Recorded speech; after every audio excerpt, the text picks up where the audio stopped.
sides of the pond. Not sure who Mrs. McCloud was. She was very. Oh, there she is. Oh, it's her reel. This is McCloud's reel.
I look forward to hearing Kevin play today, and he's been playing all week down at East Durham. They have a Irish festival that's been going on there for a long time, and it's a music camp where people take lessons and everything. And they have,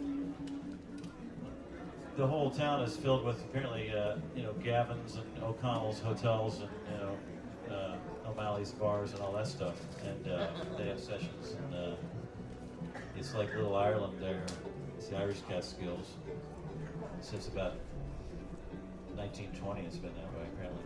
Anyway, when I was in college, when I flirted with the college career in 1972, I met some friends, and I'd been a fan of Arlo Guthrie, and my friend had the new Arlo Guthrie record, and it had this one track on it called Sailor's Bonnet, and it was a fiddle tune, and I've been playing some Doc Watson stuff on the guitar, or trying to, and starting to learn how to play the fiddle a little bit, and then I knew that there was this great stuff called Irish music, traditional music, and so my friend played this record, and I kept playing that one track, Sailor's Bonnet, over and over and over again, and then I looked at the liner notes, and it was this guy named Kevin Burke who was playing the fiddle on there, and I said, this is the stuff I've been looking for. So I started looking around for his music, and eventually met the guy, and he's a swell man, and I hope someday he'll come here.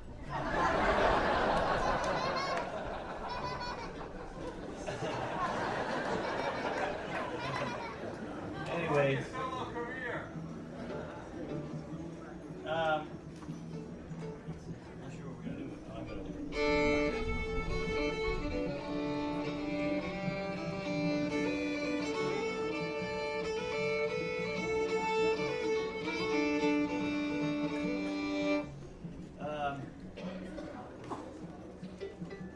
Workshop as well as mine, so if you have questions or requests, go ahead. There's one right there. Yeah, talk a little bit about the relationship between traditional Irish music and what happened when you came over the side of the concept. The question is about the describe the process of where the music changed when it came from Ireland to the U.S. and developed here. I think that the music, as it was in this country, it was in that country, it was kind of localized much more before radio, before records were popular. And like it did here, it changed real fast with those two things. And I think it changed much more quickly here in this country because there was more, I don't know, it's just more industrialization. Ireland's a very poor country until recently, and actually the the cream of the iconic fiddlers and instrumentalists in Irish music and singers as well, that we think of today. Most of them recorded in New York and Chicago in the 1920s and 30s. People like Michael Coleman, names like that, and the Flanagan brothers, James Morrison, some of those people, the Pipers. It was a big center in New York and Chicago, Philadelphia, Boston, and the record labels were recording these people, and then those records made it back to Ireland.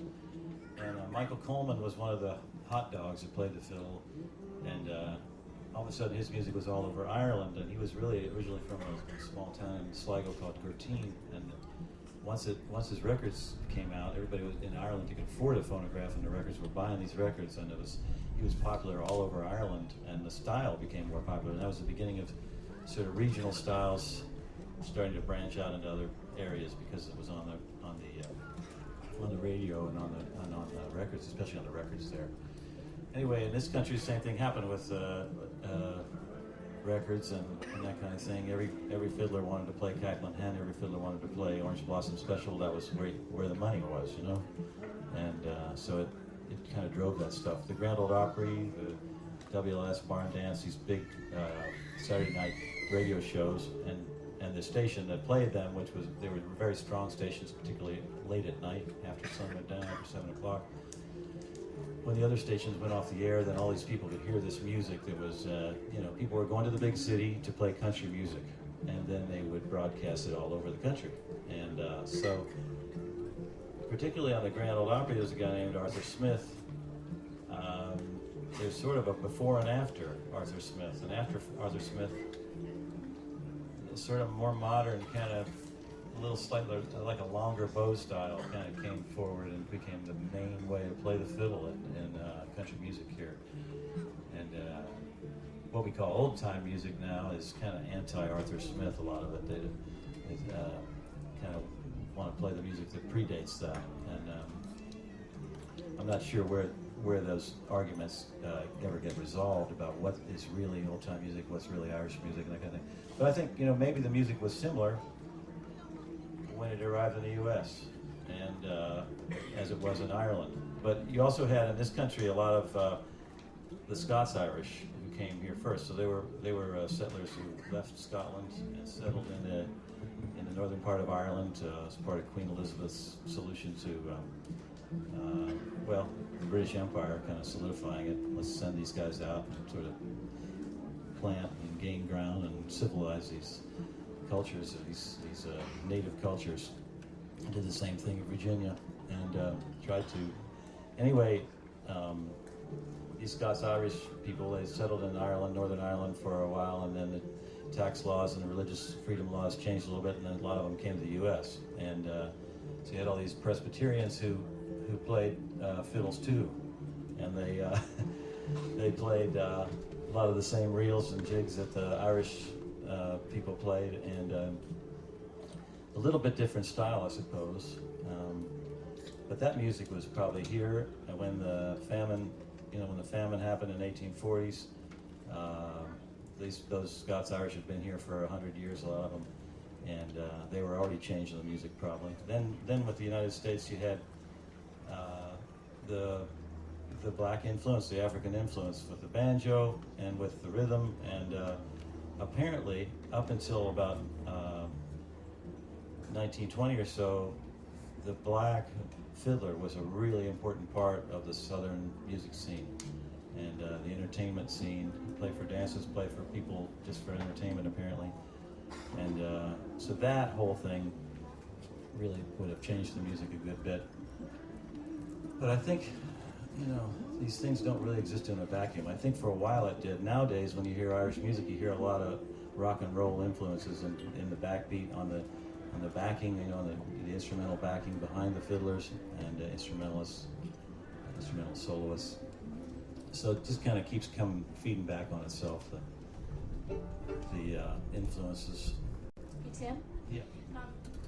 Kevin's been delayed, but I was looking at his website, and I was looking at his website. He did talk a little bit about on one of his pages about the ornamentation of the notes by the Irish. And so, can you demonstrate if you've noticed it, I've you've been trying to stall, yeah. Yeah. Kevin's the guy Maybe who really knows it, but stalling for a while. I'll talk a little bit about ornamentation and stuff, and like in that song, that tune, McClouds Reel. Doo-da-doo.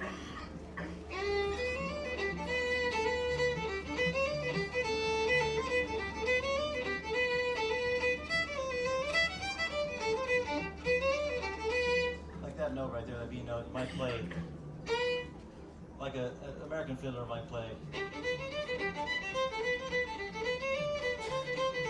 You know, ornament that longer note a little bit, play notes on either side of it, or in Ireland, the stylists just sort of take that. They might do what I just attempted to do, but they also might play like a 5-note roll. So you got a note either one step above it on the scale or 2 steps real fast. It's almost like you left-hand pizzicato. So you hit the first note up and then back down, then the note below it.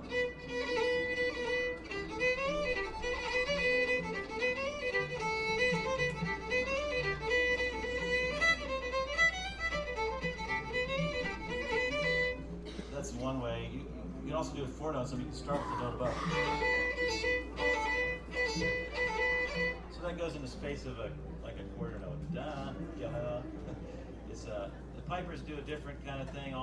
But the 5-note roll kind of played on the flute, the fiddle, and the pipes, and I think some accordion players play it. I'm not sure. That's one.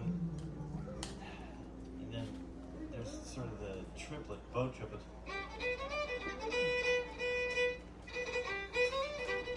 That kind of thing. I don't know how to do that. So I'm waiting for Mr. Burke to show up, who's been delayed. So, but there's some ornaments like in a jig when you play the 6/8. I'm a little more versed in how to work those things in.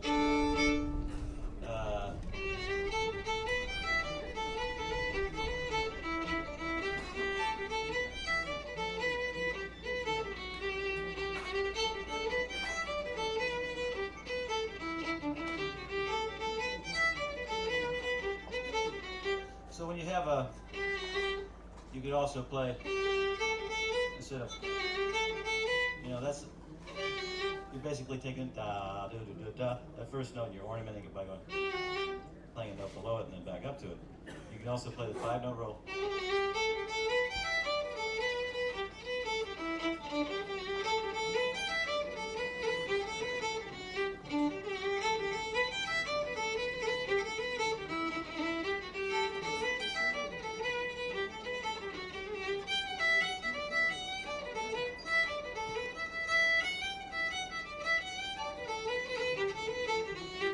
Kind of ornamenting that G note and the B note a lot. I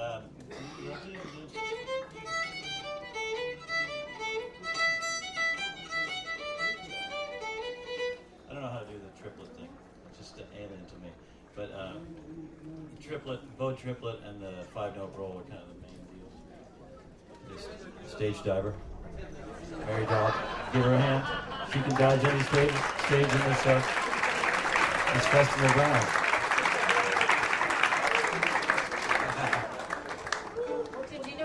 Fiddle is?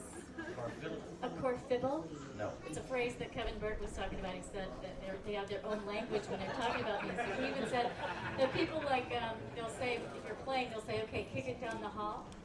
Have you ever heard that? No, I don't know what that sounds like. Take it home, maybe. Yeah. Does that end it? That means end it? What's that? Does that mean end I it? don't know. He just said that you have to learn a whole new language. Is that your experience when you're playing in Ireland? Well, I find that there is a different language and there's a different,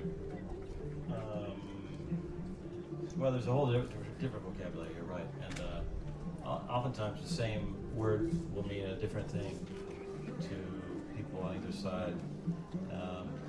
So we're separated by a common language for sure.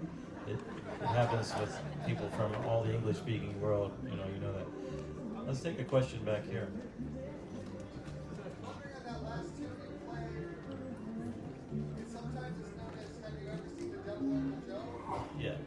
Yeah, that song. With the Mrs. McClouds Reel, it's sometimes called. Did you ever go to meeting Uncle Joe? Don't mind the weather when the wind don't blow. Hop high, ladies. Another hop high, ladies. 2 in a row. Hop high, ladies. 2 in a row. Don't mind the weather when the wind don't blow. What was the other rest of the question?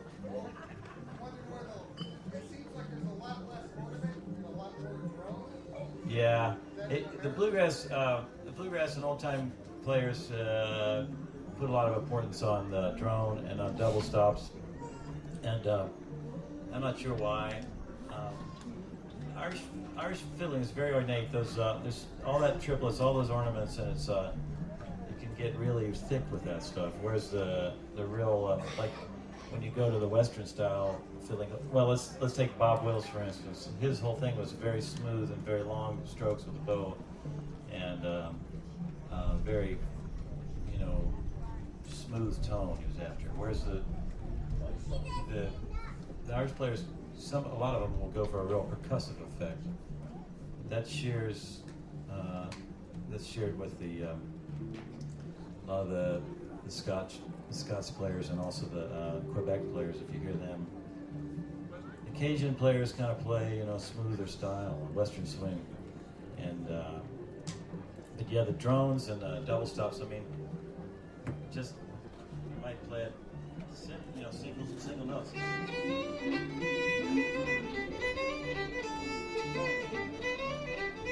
But I'm always grabbing whatever other notes I can grab.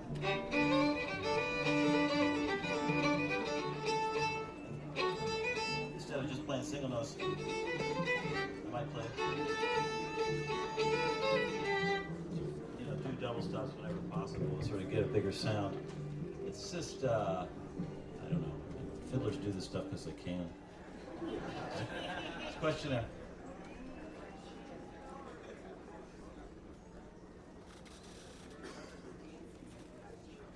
So you're saying that the change, the difference would be, you're asking? The way you dance would change, the dances would change the music, and I think, yeah, it's different. For instance, in the United States, the hornpipe sort of melded into the reel with the feel.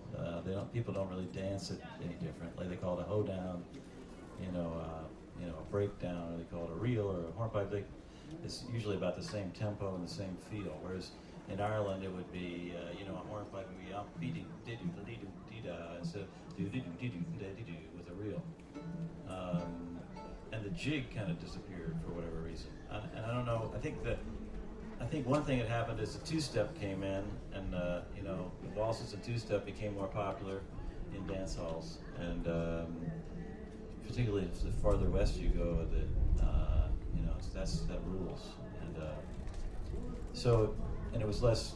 I think a honky tonks kind of ruined probably took a lot of that stuff away. I don't know. Red Knuckles is involved, yeah. So, but yeah, dancing. This music was made for dancing. People are crazy for dancing all over, and in Ireland, people would take lessons from dancing masters. They'd come around for 2 weeks, and they would learn set dances with groups like line dances and circle dances. And they also learned fancy steps, and so people were crazy for it. They needed tunes to dance to, and the musicians were writing tunes. So there's like gazillions of tunes for people to play to dance to. Let's take a question from this side. No, there's one. Reel and a jig. Well, a reel is in 4 or 2/4. It's an even tempo. Da da do da da do da da da da. Batman. That's one. No, a reel is an even time. 1, 2, 3, 4. 1 and 2 and 1 and 2, however you count it. Whereas a jig is. Well, the reel is like 1 and 2 and 3 and 4 and da da do da da, or evenly da da do da da da da da da. You can accent the first note da da do da. That's kind of a hornpipe da da do da. The first of 2 evenly would be a reel da da do da.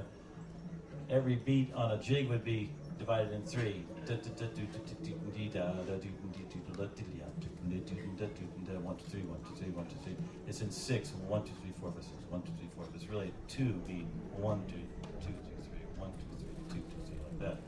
So that's a jig. Some jigs are in 9, 1, 2, 3, 4, 5, 6, 7, 8, 9, 1, 2, 3, 1, 2, 3, like that. Some are in 12. That gets back into like 4, or 1 and the 2 and the 3 and the 4 of them. But it's funny that way. But the jig kind of went away. I don't know why. Play them all. Okay. I'll try to play a jig for you. Yeah. I'll do it. I guess it's a double jig. It's in 6, and then I'll do 1 and 9. I don't remember what the first one is called. The second one is called Hardy Man the Fiddler.